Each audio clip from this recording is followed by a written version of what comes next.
आज की कहानी है चालाक पत्नी। बहुत ही बढ़िया जबरदस्त कहानी है। एंड तक जरूर देखना। ऐसी नई नई कहानी देखने के लिए वीडियो को लाइक, शेयर और चैनल को सब्सक्राइब करें। वीडियो को देखने के लिए आपका बहुत बहुत धन्यवाद। रात बहुत हो चुकी थी। मोहन का पत्नी सुशीला मोहन का इंतजार कर रही थी। बार बार दरवाजा की तरफ झांक रही थी। बाहर भी तेज बारिश शुरू हो गई। साथ में बहुत जोर की बिजली कड़क रही थी। सुशीला मन ही मन सोचती रही, इतनी रात हो गया है, बारिश भी शुरू हो गया है।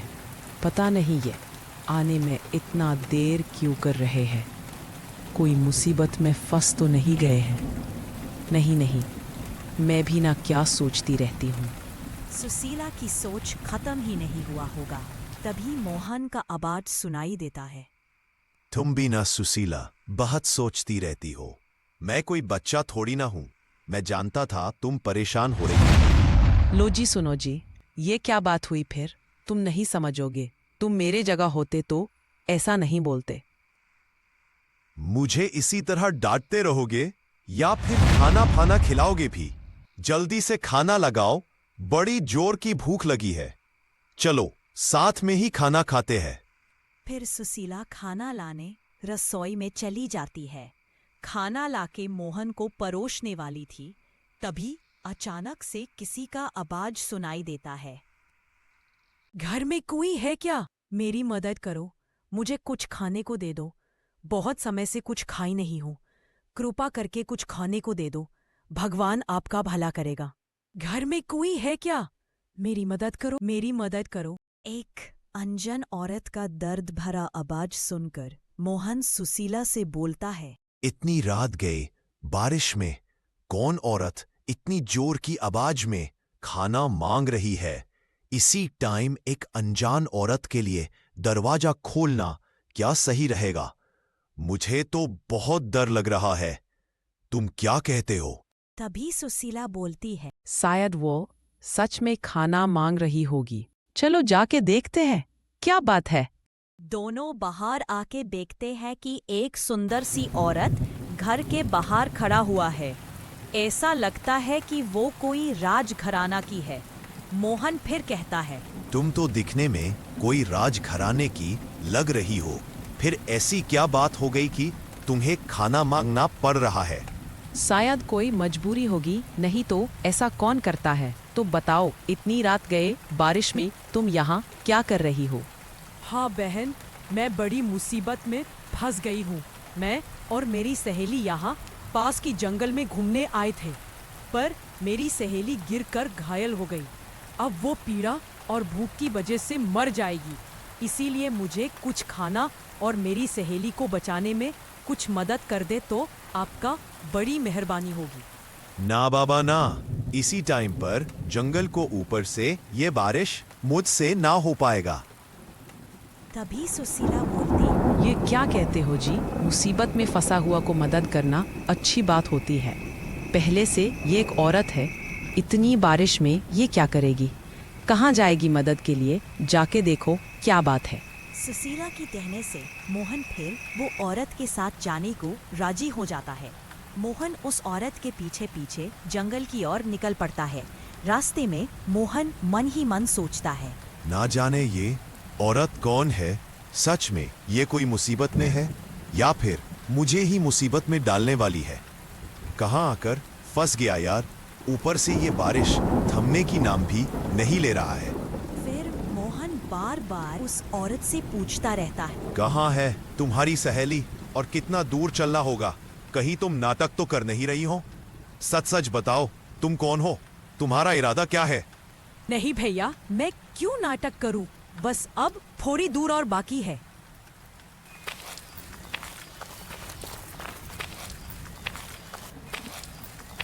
फिर वो औरत गुफा के पास रुकती है और बोलती है, यही गुफा के अंदर मेरी सहेली पड़ी हुई है, उसे उठाने में मेरी थोड़ी मदद करो। मोहन जब गुफा के अंदर जाने के लिए मुड़ता है, तभी अचानक से वहीं पर ही गायब हो जाता है। इधर सुशीला रात भर मोहन का इंतजार करती रही।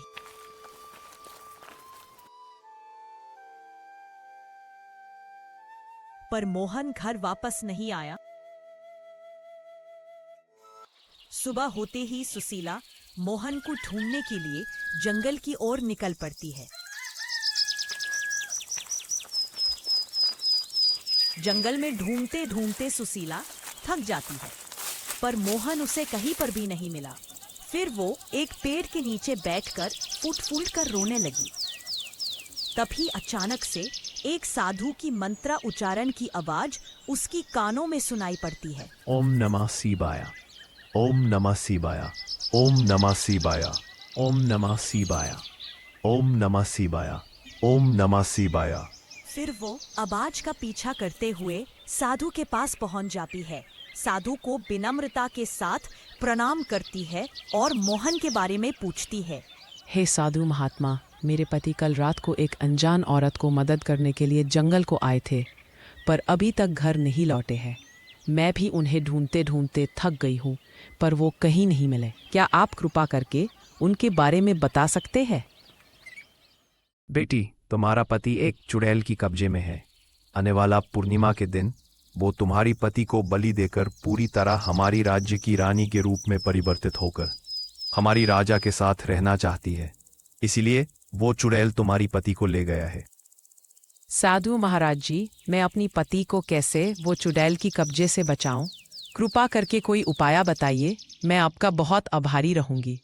एक उपाय है, पर बहुत कठिन है। क्या तुम कर पाओगे? हाँ हाँ जरूर, मैं अपनी पति के लिए कुछ भी करने के लिए तैयार हूँ। अपनी जान भी देना पड़े तो पीछे नहीं हटूंगी। बस आप उपाय बताइए। तो फिर सुनो। असल में वो चुड़ैल हमारा रानी को भी बंदी बना के रखा हुआ है। एक दिन हमारा राज्य की राजा चंद्रवर्मा शिकार के लिए जंगल को आए हुए थे।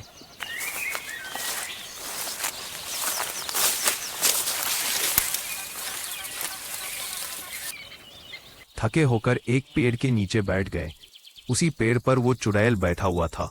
हमारी राजा को देखकर वो मोहित हो गया, मन ही मन उनसे शादी करना चाहा। फिर वो एक सुंदर युवती के रूप लेकर राजे के पास आया और बोली, हे सुंदर युवक, तुम कौन हो? तुम्हें देखकर मैं तुम्हारे प्रेम में पड़ गई हूँ। तुम्हें विवाह करना चाहती हूँ, क्या कहते हो? हे सुंदर युवती, मैं इसी राज्य का राजा हूं।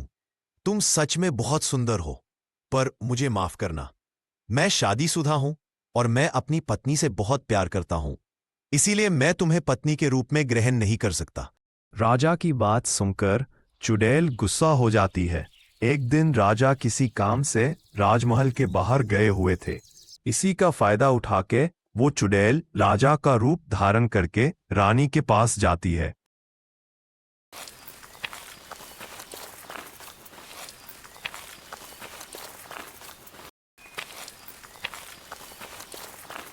रानी पद्मिनी, आज मेरा मन बहुत खुश है। आज चलो बगीचे में घूमने चलते हैं। महाराज जी, आप तो काम से गए हुए थे, 4 दिन बाद आने वाले थे, पर इतनी जल्दी कैसे लौट आए? पर छोड़ो, वो सब बाद में जान लेना। चलो अब घूमने चलते हैं। फिर रानी पद्मिनी वो राजा रूपी चुड़ैल के साथ चले जाते हैं।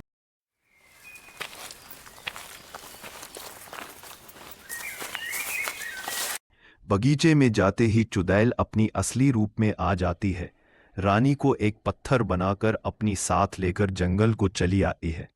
उसी दिन से रानी पद्मिनी एक पत्थर रूप में उसकी कब्जे में है।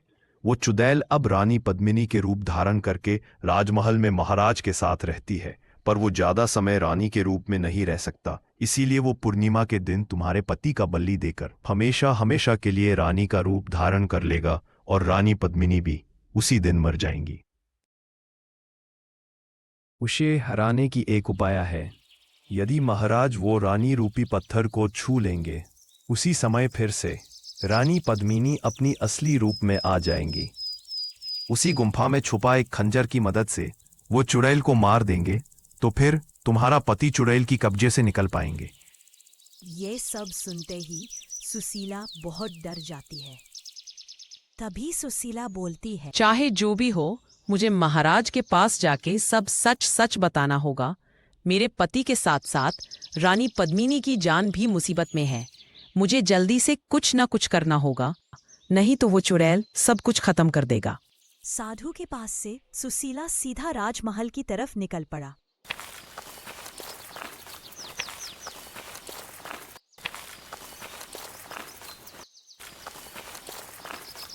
राजमहल जाके महाराज चंद्रवर्मा से भेंट की और साधु ने बताया हुआ सारी बात महाराज को बताया। सुशीला की बात सुनकर महामंत्री जी गुस्से से सुशीला से कहते हैं, ये फिर कैसा अजीब बात हुई? तुम पागल तो नहीं हो गई हो? रानी जी तो अभी महल में ही है। हमारा महाराज के पास ऐसी बकवास सुनने की समय नहीं है।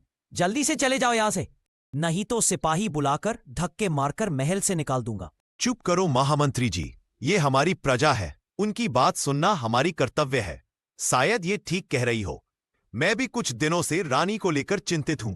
रानी जी के व्यवहार में बहुत परिवर्तन दिख रही हो। पहले वो ऐसे नहीं थे। जो भी हो, मुझे वहां जाकर सब सच सच जानना चाहिए। ये कहकर महाराजा सुशीला के साथ जंगल की ओर निकल पड़ते हैं।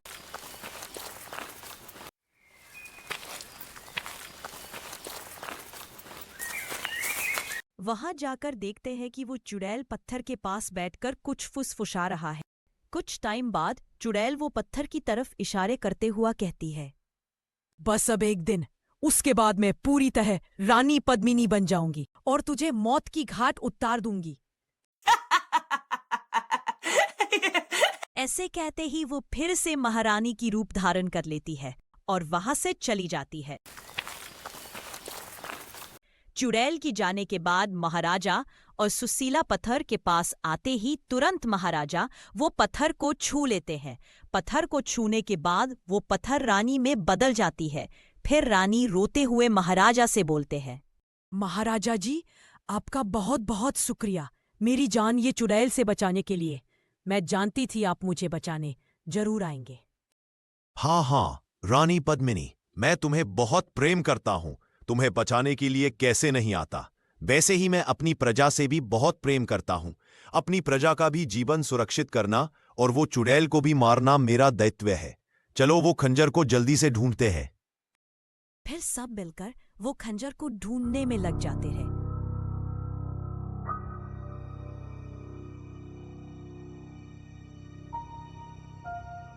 कुछ देर ढूंढने के बाद एक कोने में छुपा हुआ वो खंजर मिल जाता है। फिर सबने छुपकर चुड़ैल का इंतजार करने लगे।